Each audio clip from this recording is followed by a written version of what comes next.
Alhamdulillah kita bersyukur ya, sangat-sangat bersyukur pada Allah Subhanahu wa taala karena hari ini hari Sabtu ini kita masih diberikan kesempatan untuk hidup, untuk berbakti, untuk beribadah, untuk menjalankan ketaatan dan peran kita sebagai Abdullah atau sebagai hamba Allah, dan peran penghambaan kita berupa ibadah-ibadah yang sudah Allah perintahkan. Karena kebahagiaan seorang yang beriman pada Allah tidak lain tidak bukan karena ibadah-ibadah atau ketaatan yang dia lakukan tersebut. Semua ketaatan atau semua kebaikan atau semua ibadah yang dilakukan pasti akan menimbulkan atau memberikan kebahagiaan, ketenangan dalam dirinya.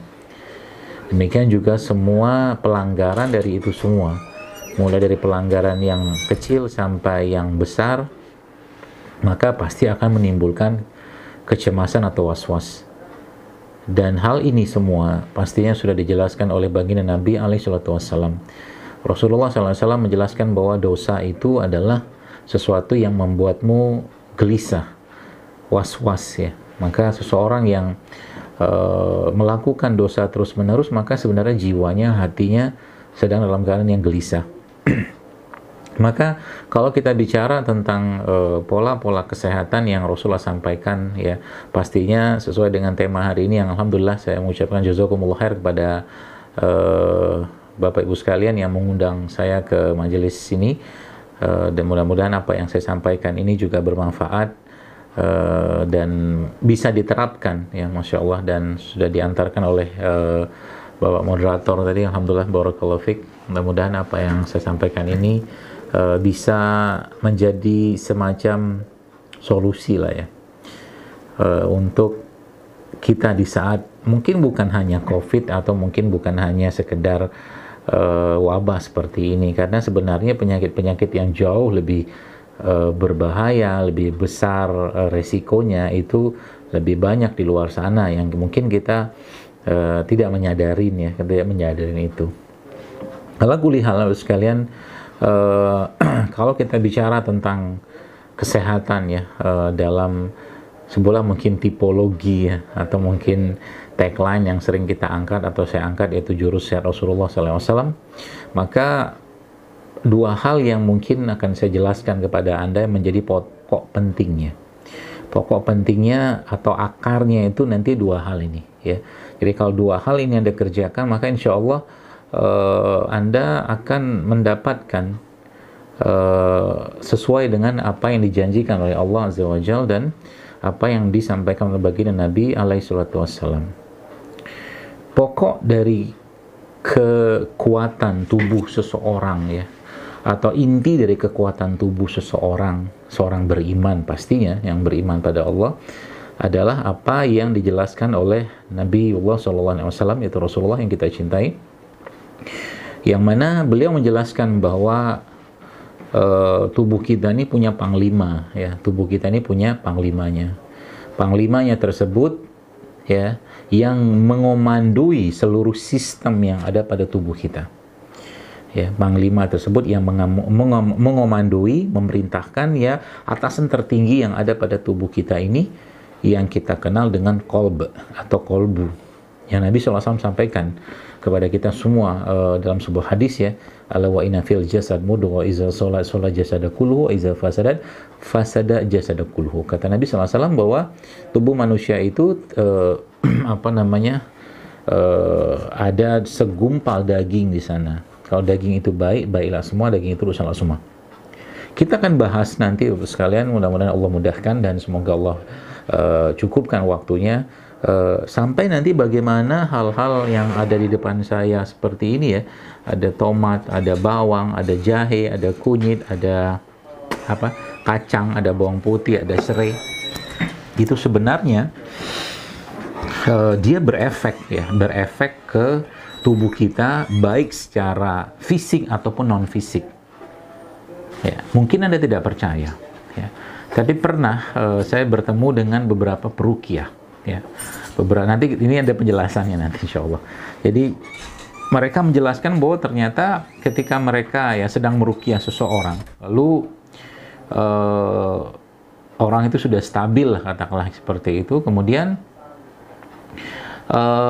Setelah diruqyah sudah tenang ya Bapak sekalian, itu subhanallah, ya wanita tadi atau pasien tadi gitu kan, akhirnya diberikan minuman ya, minuman dari yang bahannya itu kurma dan tempe. Oke, catat ya, kurma dan tempe. Diberikan kurma dan tempe. Lalu jadi ada kan, kalau Anda lihat postingan saya itu tentang kurma dan tempe itu banyak sekali ya. Ya.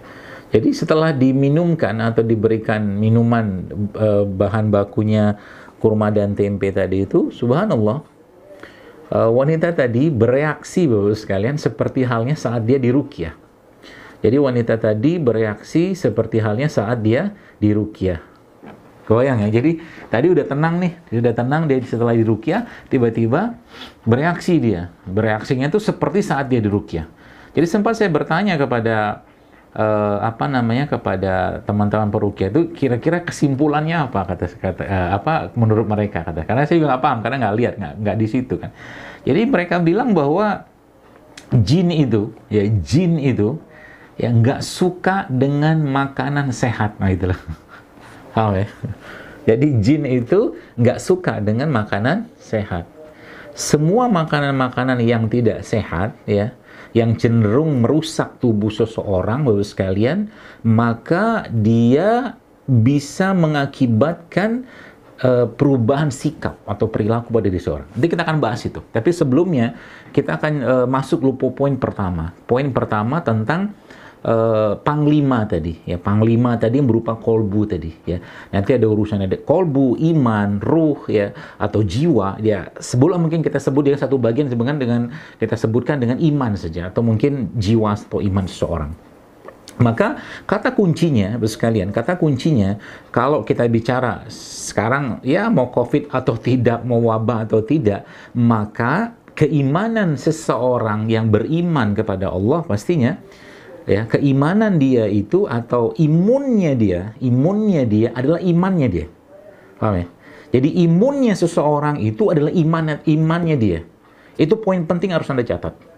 Kalau sempat Anda lihat postingan saya di Instagram tentang prone position ya, prone position itu gerakan sujud yang dilakukan sebenarnya itu dokter di Amerika atau di Australia saya lupa ya. Postingan yang sedang sedang viral itu kan, di mana dokter-dokter di ICU katanya untuk mendapatkan untuk mendapatkan oksigen yang cukup di badannya, maka mereka melakukan gerakan seperti sujud. Ya, baik. Itu kan secara fisik. Mereka mengatakan secara fisik bahwa gerakan sujud itu akan membawa oksigen lebih banyak ke otak, bahkan ke bagian-bagian tubuh yang lain. Apa jawaban atau mungkin apa kata Allah dalam Al-Quran tentang itu semua? Jadi kalau saya boleh katakan ya, kayak sekarang di tengah wabah seperti sekarang ini, jadi kata kunci dasar tadi yang harus Anda ingat adalah imunnya kita adalah imannya kita. Imunitas kita adalah imannya kita. Maka tinggal kita tarik apa yang menguatkan iman. Oke? Kita tarik apa yang menguatkan iman. Nah, kita bicara tentang masalah, kita bicara tentang keadaan apapun. Apa yang Allah jelaskan dalam Al-Quran? Allah katakan wasta'inu atau ista'inu bis-sabri was-shalah. Ya, ista'inu bis-sabri was-shalah. Kata Allah Subhanahu wa taala, mintalah pertolongan kepadaku dengan sabar dan salat. Sabar adalah ketenangan. Oke?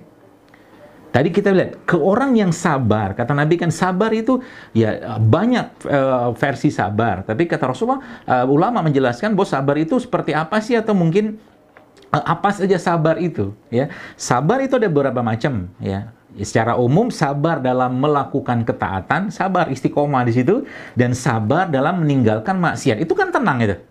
Oke, sabar ista'inu bis-sabri was-shalah. Poin penting itu situ. Lalu Bapak sekalian, setelah sabar, sholat. Ya, nah kita lihat poin-poin sholat ini. Kita poin sholat. Subhanallah, Bapak sekalian. Ya, kalau kita bicara tentang sholat sebagai salah satu tiang pokok seorang beriman, ya, seorang Muslim, maka pernah saya jelaskan juga bahwa sebenarnya gerakan-gerakan pada sholat ya itu banyak sekali efeknya ke tubuh kalau dikerjakan dengan benar. Itu sebabnya Nabi katakan apa? Solu kama ra'aitumuni usolli, kata Nabi.